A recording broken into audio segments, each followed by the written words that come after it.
ஜோதிமலை ஒன்று தோன்றிற்று, அதில் ஒரு வீதி உண்டாச்சுதடி அம்மா, வீதி உண்டாச்சுதடி.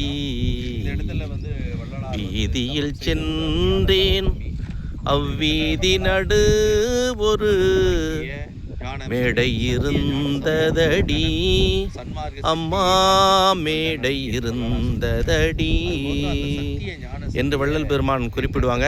அதுபோன்று நம்முடைய தீபம் அறக்கட்டளையின் சார்பாக அற்புதமான ஞான சபை அமைக்கக்கூடிய அற்புத பணி நடைபெற்றுக்கிட்டு இருக்கு. ஐயா சச்சிதானந்த ஐயா அவர்கள் அடிகள் வரி தந்திருக்காங்க. ஐயா அவர்கள் ஒரு வார்த்தைகள் உங்கள் மத்தியில். இந்த அற்புதமான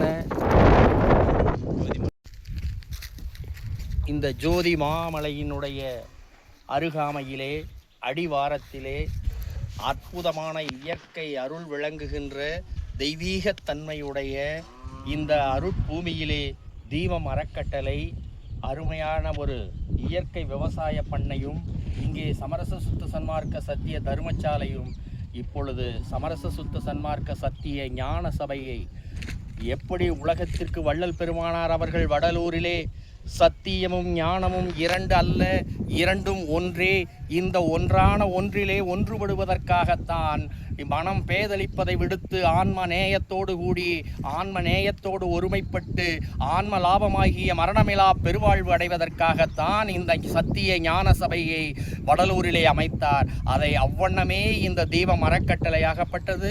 இந்த ஜோதி மாமலையிலே மிகச்சிறந்த முறையிலே அற்புத திருவருள் பணியை திருப்பணியை மிகச்சிறப்பாக செய்து கொண்டிருக்கின்றார்கள். இதை செய்து வருகின்ற அத்துணை அடியார் பெருமக்களும் வள்ளல் பெருமானுடைய திருவருளும் பெருங்கருணையும் கூடி தீர்க்க ஆயிலும் செல்வப்பெருக்கும் நோயற்ற வாழ்வும் நுவலரும் கீர்த்தியும் சிவம் திகழ் ஞானமும் சித்தியும் பெற்று வாழ்க வாழ்க, அருட்துணையால் மகிழ்ந்து வாழ்க வாழ்க. தீபம் அறக்கட்டளை எல்லோருக்கும் ஒளிர் விடுக ஒளிர் தருக என்று இந்த நல்ல வேளையிலே வாழ்த்தி வணங்கி மகிழ்கின்றேன். தீபம் வாழ்க.